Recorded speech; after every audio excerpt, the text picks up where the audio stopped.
Buonasera a tutti, benvenuti al nostro quarto appuntamento con il Festival dell'Ecosocialismo. La nostra ospite di oggi è la professoressa Alyssa Battistoni. Welcome, Professor Battistoni. It's a pleasure to have you here with us. Thank you. It's a pleasure to be here. Thank you. La professoressa Battistoni si occupa di teoria politica all'Università di Harvard. Lavora su tematiche legate all'economia e alla politica ambientale, il femminismo e la storia del pensiero politico. Scrive per diversi magazine come Nation, Dissent, N+1 e Jacobin. Oggi in particolare parleremo del libro di cui è coautrice, in collaborazione con Kate Aronoff, Daniel Aldana Cohen, Teario Francos. Il libro è A Planet to Win, Why We Need a Green New Deal. Questo libro è stato pubblicato nel 2019 e si rivela premonitore degli eventi che si sono susseguiti quest'anno, come sia l'odierna pandemia da Covid-19 che anche il cambio di rotta politico statunitense. Nel libro tratta l'esigenza di un Green New Deal che possa affrontare sia l'emergenza climatica, ma anche le disuguaglianze. Prende in considerazione l'abbandono immediato dei combustibili fossili a favore delle energie rinnovabili e delle terre rare, analizzando anche i diritti e le tutele dei lavoratori, ma anche la vivibilità nelle città. Per cui si parla di una transizione non solo energetica ed ambientale, ma di una transizione che va a prendere in considerazione l'ecologia integrale. Direi di passare alle domande. Professor Battistoni, could start with the first question.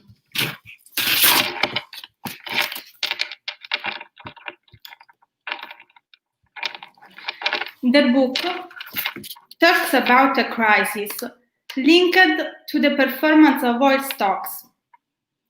During the pandemic, its price was minus $37 per barrel. So, I ask if we are already in crisis and if our society depends on this fossil fuel. Yes, thank you. It's a really, and yes, we are already and on fossil fuels. We try to a prospective scenario. We know that we can't burn our because if we did, that would put us into really dangerous climate change territory. So there's some amount of the assets of oil companies that that should be valueless, that they shouldn't be able to use, and that presents a potential economic crisis for those companies. And we've seen, as you point out, we've seen a kind of a version of that devaluation during the pandemic as people started traveling less, as a lot of economic activity declined, the use of fossil fuels for transportation, in particular, really demand dropped a lot. And then on the other, there was a price war between Russian and Saudi oil producers. So the combination of those things really sent oil prices drop, as you point out. And that has been a huge crisis for oil producers. And that's particularly true for many US oil producers, because a lot of US oil is produced with fracking, which is very, it's expensive. That oil is valuable if oil prices are high. So you can, oil producers that use fracking can only make a profit if oil prices are significantly, certainly negative $37 per barrel, but usually they have to get up to $60 or $70 per barrel. Be profitable, and oil prices have been much lower than that all year. There have been a lot of bankruptcies amongst oil producers in the US this year. And we talk about this actually kind of as a potential scenario in the book. So I'm just going to read a sentence here. We say, if and when those stocks are devalued by some mix of markets and policy, the answer isn't to bail them out and treat them as too big to fail, but to buy them out. And so we're basically already have this kind of crisis where suddenly oil prices are low, oil stocks are down, and oil companies are effectively cheap. Instead of trying to prop them up or support them, governments should be looking to effectively nationalize them and to put them on a path of what we call managed decline. So saying, you can buy oil stocks really cheaply now, and that means you can take over control cheaply, and you could do that so that you could start to wind down oil production and take care of workers, make sure that workers have other places to go.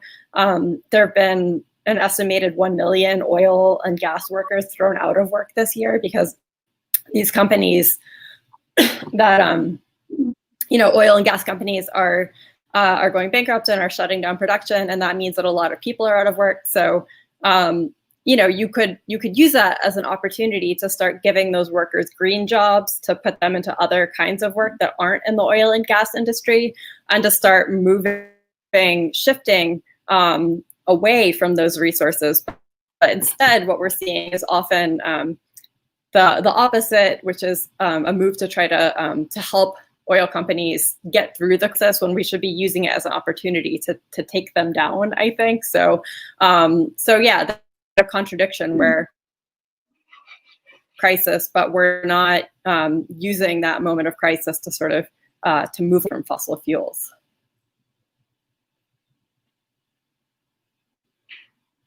Thank you, Professor, for your full answers. The second question is, when we talk about transition, often refer only the environmental policy, not considering the influence on the quality of life, on the rights of workers, on working conditions, and on differences in race and sex. Please specify this correlation.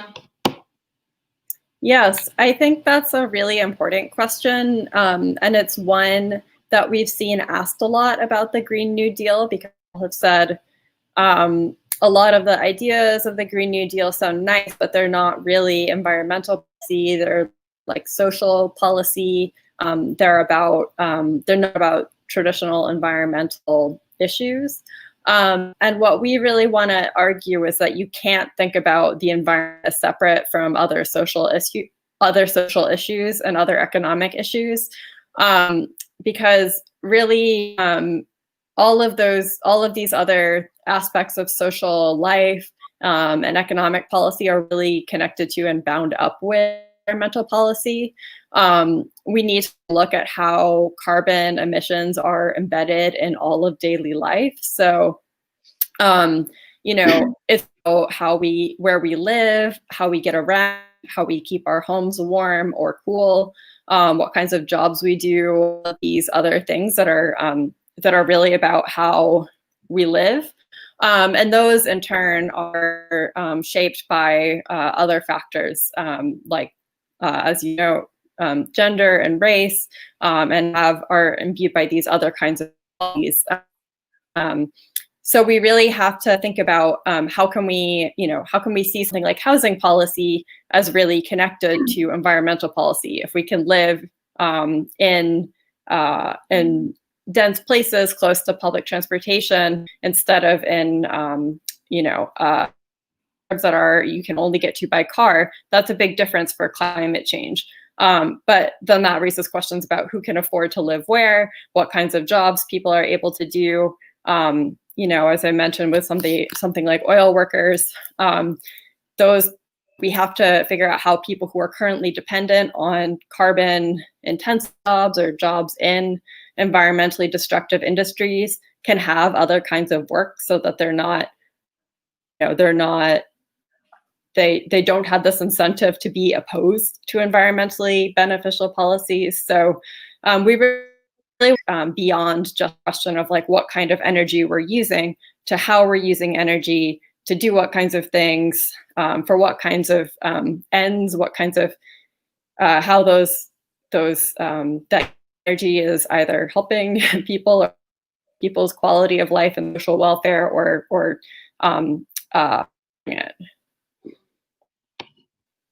Thank you. It's aspect I think is very, very important.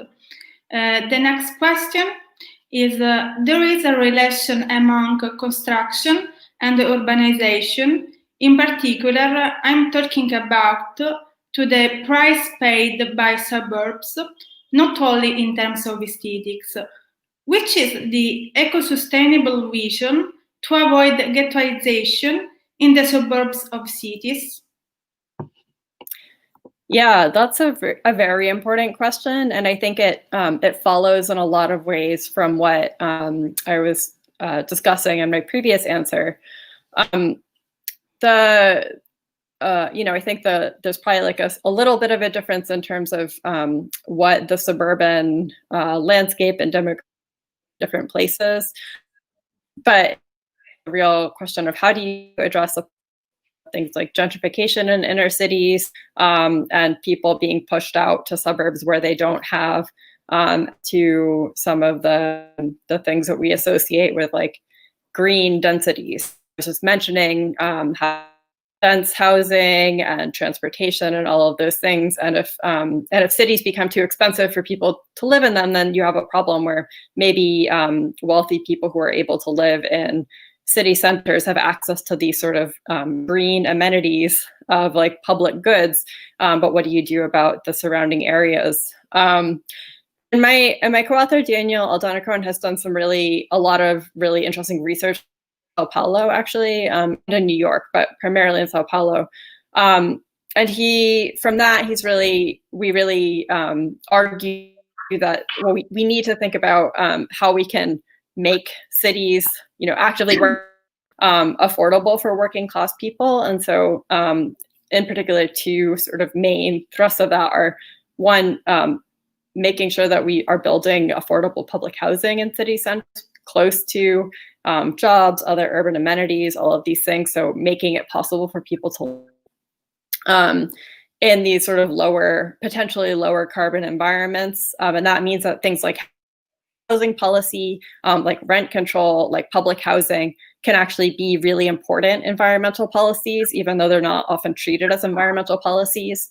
And then, of course, you need to have things like access to things like public transit, which can also extend into the suburbs. So instead of just being like you can get around through public transit in the cities and in the suburbs, certainly in the US, in the suburbs, there's very little public transit. Everyone drives, everyone has at least one, often multiple cars. It's a very, very car intensive and therefore, oil intensive and carbon intensive landscape. So we need to think about how to make it possible for people to live in cities, but also how to densify the suburbs. So you can also build out, build public housing in suburbs. You can have zoning so that it's not. In the US, one of the big problems is some, single family zoning where you can only have one family per building. And that obviously makes it hard to build apartment buildings. So we need to figure out how we can bring some of those benefits of urban life in terms of collective consumption, public goods to other parts of the country, so to the suburbs, and make that less of a divide, like the city suburbs, to connect them.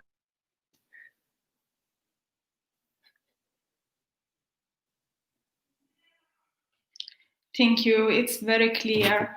Another question. The terms apartheid and colonialism remind us of a distant concept in time. What does eco-apartheid mean? Yeah, it's a great question.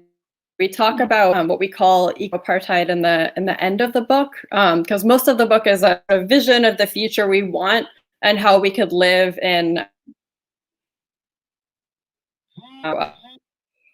that we think would be greener and more climate, that would address the climate problem while also addressing other social problems. So it's kind of not a utopian vision because we think it's practical, but it's a vision of one. And then at the end, we talk a little bit about the things that we're afraid of happening. And one of them is this world of what we call eco-apartheid. And, as you know, I think of apartheid and colonialism in the past or off our past, but I think we would argue that we really can't think about them as distant concepts. We have to think about ways that they're changing and transforming in relation to different problems, and how we might see new forms of, in particular, in the concept of eco-apartheid, of racial division and oppression enacted through climate policies, through sort of neglect of climate policies. So I think what you're describing is your previous question about like the ghettoization, that could be one version. If we don't things like public housing and public transit to make it possible for people to get around different parts of the city and the suburbs, for people to not be ghettoized in the suburbs, you will have this kind of ghettoization of people are either reliant on or potentially reliant on very bad public transit. We talk about the problems that we were really worried about.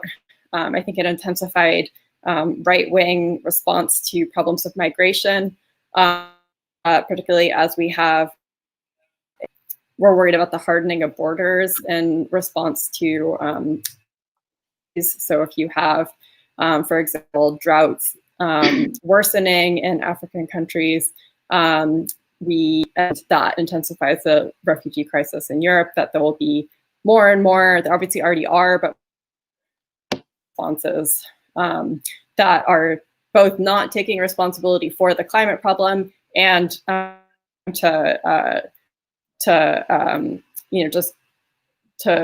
not treating the migrants humanely, and trying to just harden the border and say this is not our problem. We see that in the U.S., of course, as a lot of very anti-immigrant sentiment in the Republican Party in particular, but that kind of doubling down on nationalism might intensify as a response and its effects. So we are really worried about those things. We talk a little bit about the possibility for what in Chile calls eco-colonialism, which is the potential of having that you have Greece still relying on these sort of older forms of resource extraction, so extracting resources from often poorer countries in the global south, and those as being the sort of the way that we solve the climate crisis, but that still entrenches these unequal relationships between people in different parts of the world, and that sort of puts the burden of solving the climate crisis wealthy northern countries, extraction in other places. So I think there are a lot of ways that we could see the revival of, not in exactly colonialism and apartheid took in the past, of course, but that we need to think about how those longer legacies are still with us.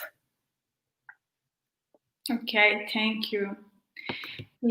Nowadays, the solutions to decarbonization are the renewables energies and the rare earths, like cobalt and lithium. Are these the solution? Yeah, I think a really important question that really follows on the last one, because I think those are usually presented as a green tech. We need renewable energy. As you know, renewable energy uses these minerals like cobalt and lithium. And I think that we would say those definitely are part of the solution. We do need renewable energy. We need to move away from fossil fuels, and we recognize obviously need some form of energy to replace them. But we argue that we also can't treat them as the only solutions. We can't say, well, we can just completely swap renewable energies, fossil fuels. We also have to think about reducing energy use overall, because otherwise we are really, as I mentioned in my previous answer, there are pretty significant social and environmental impacts from lithium mining in other parts of the world. So my co-author Thea Riofranco has done a lot of research around lithium mining in Chile. And she looks at the sort of conflict there between people who see lithium as a potential resource for Chile and for Chileans. So in the same way that oil past and in the present is a resource that countries can use for national wealth, for funding social welfare programs and things like that. That lithium, some countries are looking to lithium as the new sort of resource that they can use to for economic growth and for funding social welfare and things like that. There's that one idea which she talked about as resource nationalism, and then on the other hand, there's this a critique of extraction from people who live near lithium mines, who live in the areas that lithium is being extracted, who point out the ecological effects of lithium mining and the effects on people who live in the area and indigenous people who live in the area. So I think we need to treating totally green technologies because they don't, they help us solve one environmental problem, which is the climate crisis. But they don't, they all have environmental costs of their own. So we have to think seriously about those, take those seriously, and try to think of ways that, again, we can use energy, use less energy, but also use it more effectively. So we would argue, for example, instead of building, instead of having an electric car to replace every single car in the United States, we should, build more buses so that people can, get around, doing so in collective ways that put less resource strain on the earth and on other people, because we know that countries like the US are using far more than our share of global and planetary resources. Okay, thank you. Then I would like you to tell us something about the slogan "Lithium for Chile." Yeah, so the slogan "Lithium for Chile" is this slogan that my co-author Thea encountered. She was doing research in Chile, and it's sort of the slogan of this idea of resource nationalism, that lithium is a valuable resource and that can be a source of wealth for Chile and for Chileans, and that it can be, in the same way that oil and other commodities were an important source of revenues for governments in Latin American countries, tied that lithium might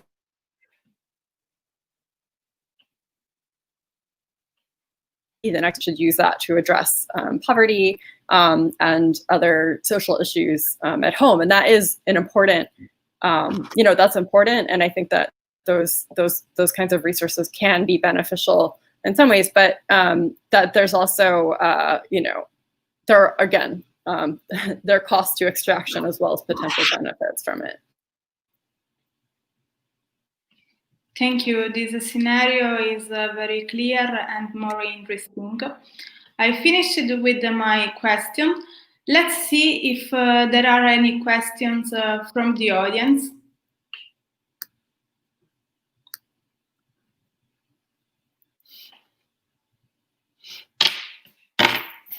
Yeah, should I just go ahead and answer this question I see popping up from Alessandra? Yes. Okay, great. Okay. Yes, Bernie didn't succeed. Do you think the new president could really do better than Trump on climate environmental policy? Well, we definitely were all rooting for Bernie that he did not win. But I think it would be hard to do worse than Trump on climate and environmental policy, quite frankly, because Trump has just been very actively destructive to existing environmental policy. And he didn't manage to do a lot legislatively, but he did use executive power to roll back a lot of regulations, to try to attack pieces of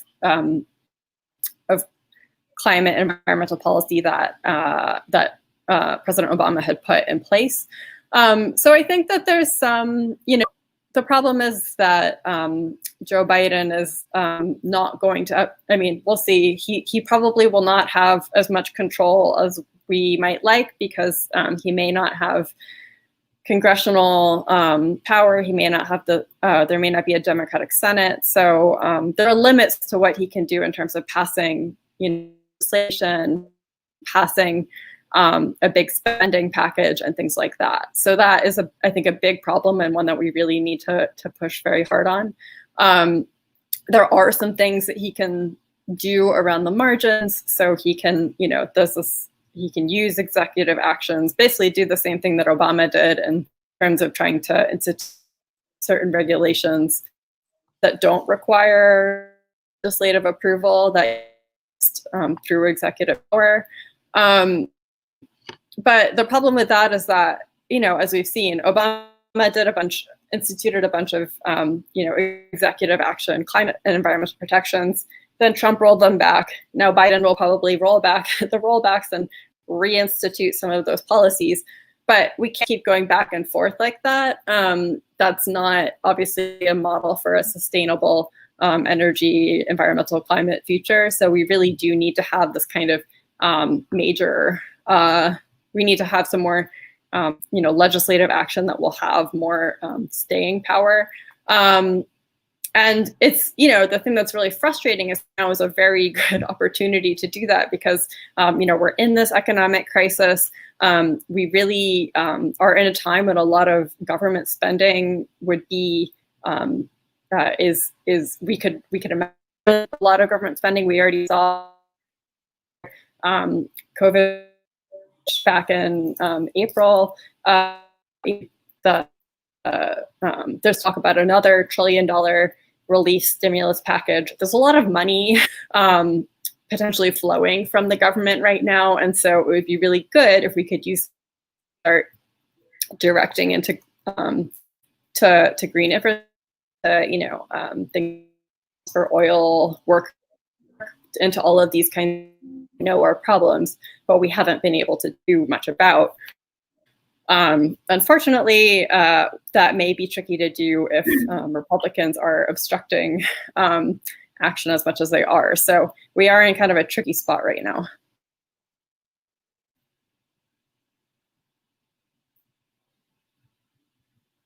Thank you, Professor. Fabrizio asks, good afternoon, Professor. First of all, thank you for these interesting reflections. I would like to ask you a question about the topic of climate migrants. There are several statistics that predict that in the next few years, we will have more and more migrants due to climate change. This will increasingly affect social inequalities within more developed countries. How are we preparing to stem this social phenomenon? Another question that I would like to ask you, Concern.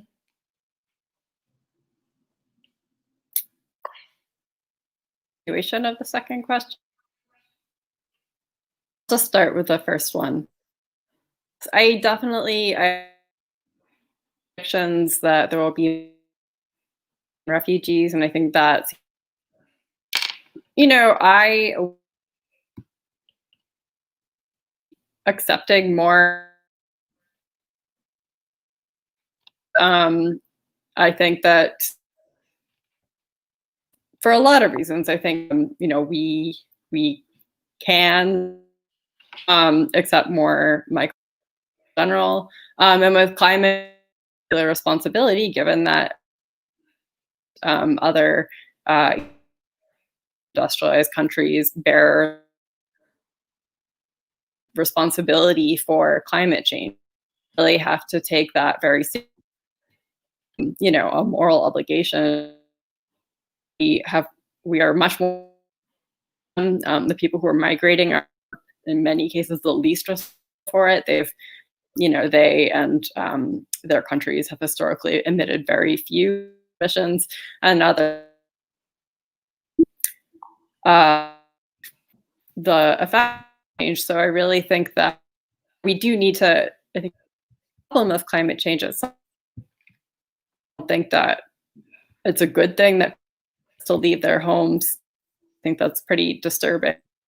That is one of the major problems of climate change. And so far as people are migrating, challenge the to close borders and more people. What we do for in the book a little bit, we don't talk about it as much as I think is warranted. But yeah, and so I mean, we've mostly seen the opposite in terms of, and certainly in the U.S. there's been a lot of arguments from the right about the need to just close borders and stop migration. We have to push back on that.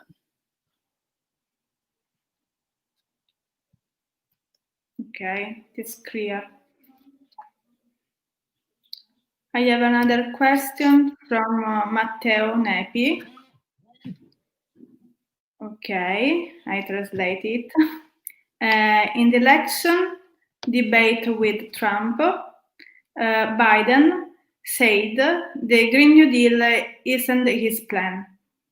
But then is it still a project on the table or yet another proclamation destined to remain just propaganda? Yeah, well, that's the big question, I think. I think a couple of things to say there.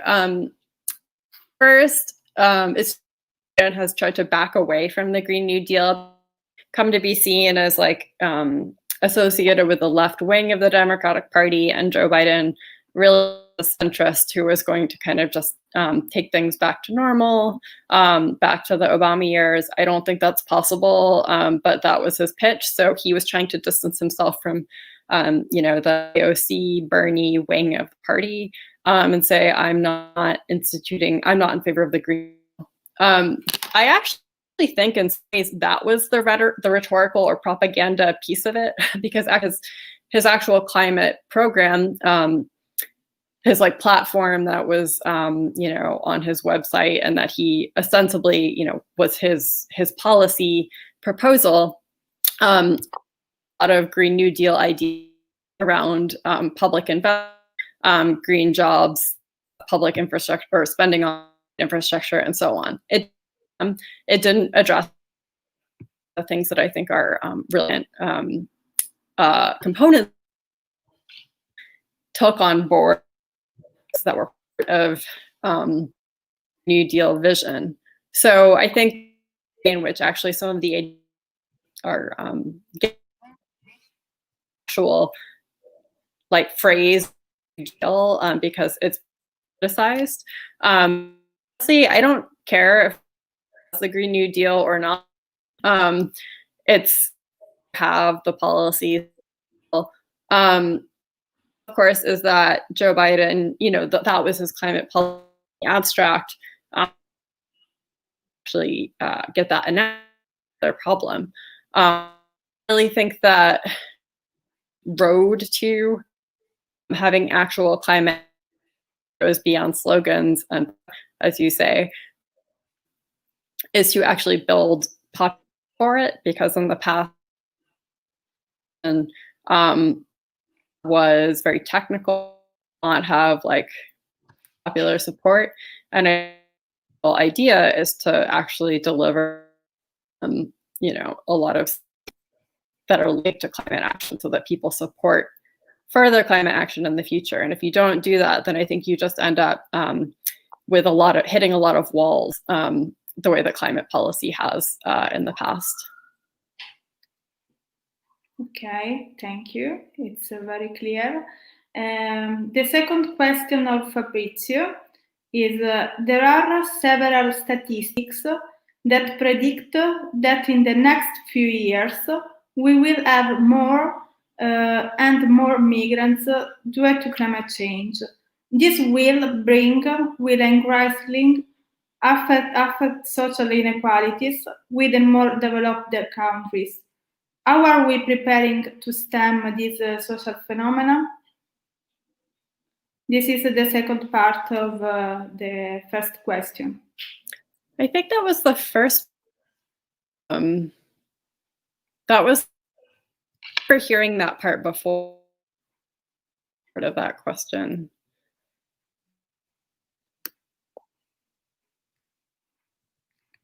Okay.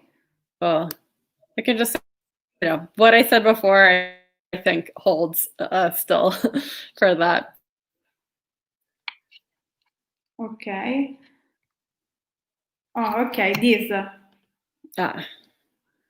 Another question that I would like to ask you concerns the position of Europe towards ecological conversion.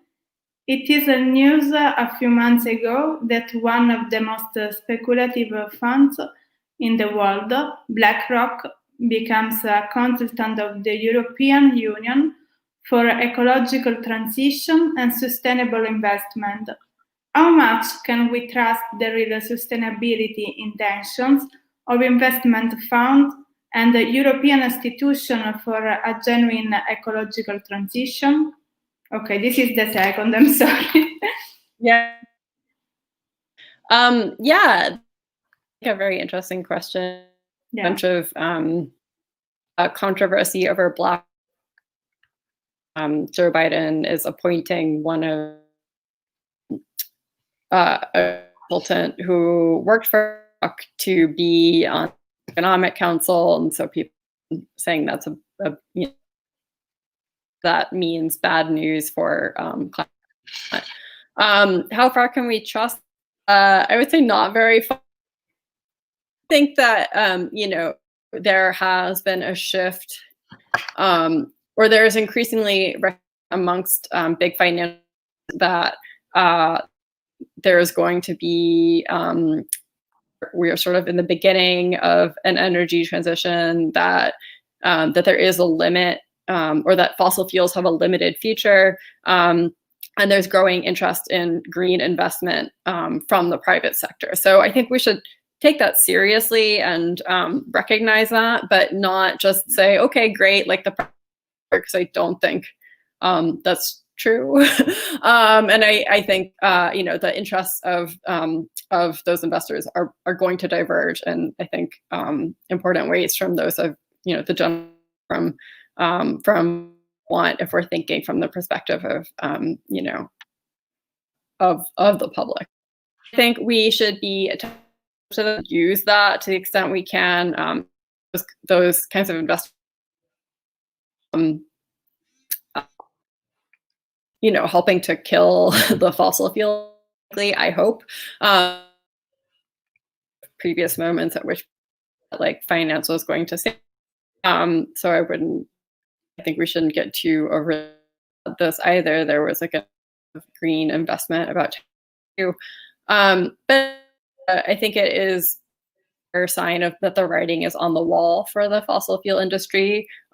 We need to, you know, again, like leave it, say, well, okay, like going down, or all of this green investment more concerted into both, you know, again, like wine industry, and to build out the kinds of infrastructure many other things. So I think basically the short answer is I think it's a good sign that there's thing towards green investment, but it's not, we shouldn't just say that that has solved the problem. And I think that the new realm of investment opens up basically just a new set of political struggles. And I think capitalism is never going to be really green or ecologically sustainable. So, again, maybe can knock out or help knock out fossil fuels to some degree, but is not going to deliver the ecologically sustainable future that we need. Okay, it's clear. Marcello asks, technological innovations on a massive scale require huge financial resources. According to the MMT, financing a Green New Deal is not a problem as any sovereign government can issue all the financial sources needed, regardless of the level of public debt. Do you think traditional politics, mainstream economic thinking, and public opinion can be convinced that is a viable solution? Very interesting question. We're kind of MMT agnostic in the book. We don't take a position on another. A lot of ways, mainstream economics is in like debt isn't really the reason that we say on one way or there's so many, I think, factors that suggest that investment right now, public investment, is not a problem. Obviously interest rates have been very low for a long time. There are, there's a huge amount more. I think there's a huge amount of room for taxation, and there's the MMT argument about sovereign wealth creation, which you don't have to take to the level of MMT to recognize as you can recognize the basic point of that without being a full MMT theorist, that the states can create money and that they can the time to pay for their public spending. I think and you see increasingly, Paul Krugman, the mainstream economist here in the U.S., wrote a column a week or two ago about how we really need to get that debt isn't a problem, the deficit isn't a problem. We actually more public debt would be it would mean we're spending money on things that we need to spend money on, including green infrastructure. So I think that argument is there in the mainstream of economics increasingly, that people are saying we don't this fixation on deficit. The problem is more, I think, amongst politicians and to some degree the public. I think it's really like a political tool that in the U.S. Republicans will say the deficits whenever they're to say that that's why we can't spend on social programs. But then when they're in power, they're like, okay, time to cut taxes for the rich. So there's clearly not a principled position for them. It's a way to try to win. So I think we should be cynical about that and point that out. Public opinion, I think, is probably less committed, being anti. I think people get nervous when they hear a lot about and when they hear a lot about public debt, because they think about household debt, the kind of saying, oh, like the household, when we know it's not, and household debt is not the same thing. So there is people, I think, get nervous when we talk about it a lot, but if we talk about it in terms of public spending and showing how those benefits can be realized, then I think that public opinion problems can go away. It's just, can we actually get to the point of demonstrating those effects by actually spending on public infrastructure? And they're the political question of some set of actors with vested in making the deficit a problem, a political problem rather than an economic problem, is really a significant one. Okay, thank you. Fausta. There is a concept often named in economics as externality. It can include the work of nature. Why do you think it is so hard to put this concept at the center of political reflection and the creation of consensus? That's a great question, because I think about these in the work of nature a lot. Research, my academic research, and I think, in short, I think it's really hard because I think those ideas are challenging to capitalism. I think capital is good at value of nature, at accounting for externality.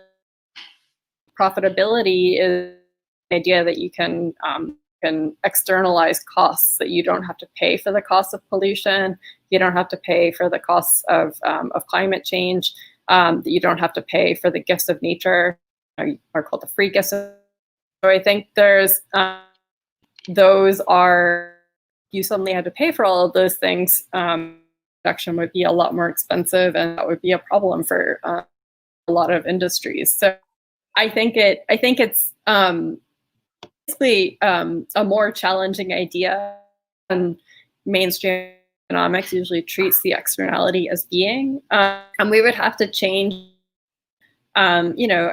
organization of our economy. I think that those changes really good in a lot of ways. Like I think that we because a lot of those externalities, that hurt, that are bad for the environment, are also bad for people. So I think if we can and should reorganize, economic and social life to take the work of nature into account, it does mean a more, in my opinion, a more serious challenge to capitalism than sometimes the conversations around externalities recognize. Okay, thank you.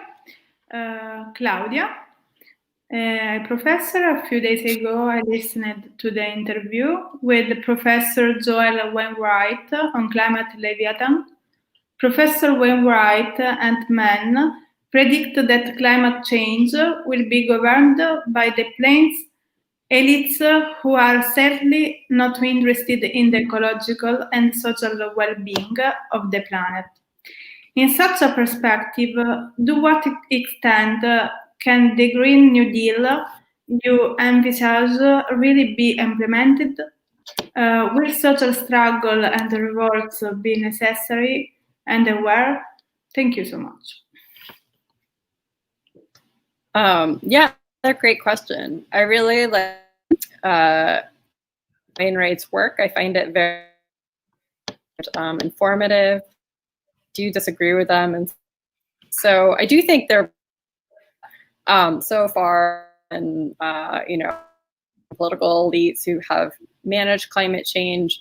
I think your question about BlackRock kind of point environmental management is like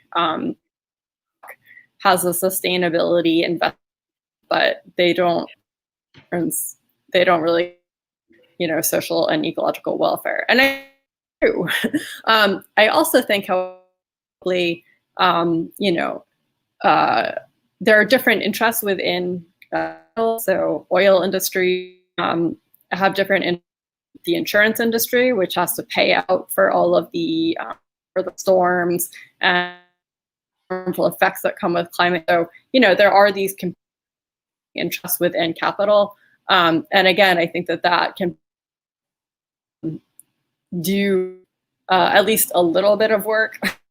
The interest of capital as might actually be to transition to renewable energy at some point, because at some point change might start to impinge on other sources of profitability. actually don't think we're there yet. I think we're still at the point where social and environmental welfare are taking the hit from, profitability and capital.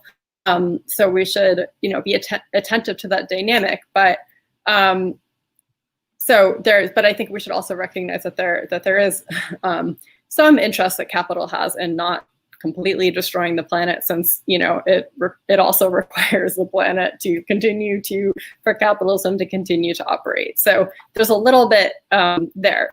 Of course, that's not going to deliver the kinds of the world that we want and the kinds of social and ecological welfare that are not linked to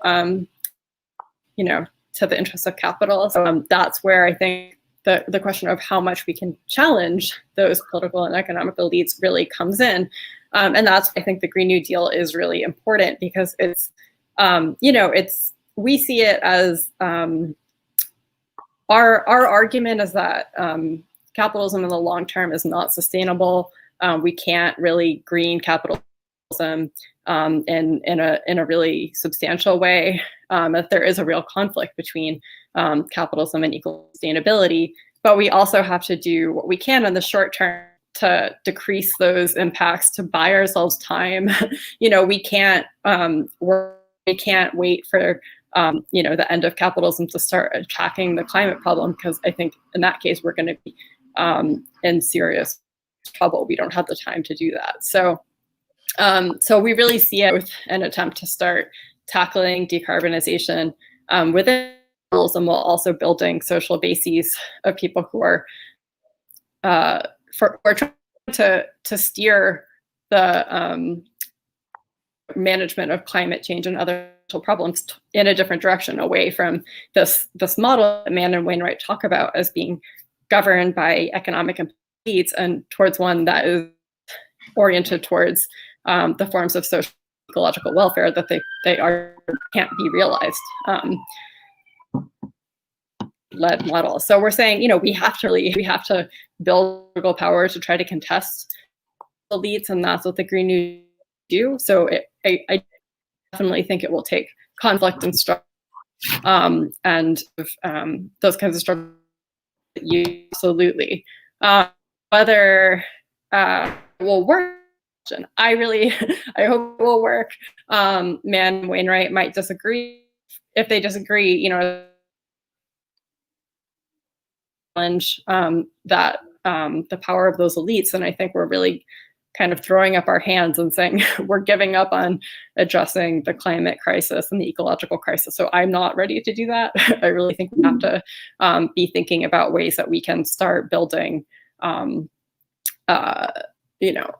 power against the form of environmental management that has governed so much so far.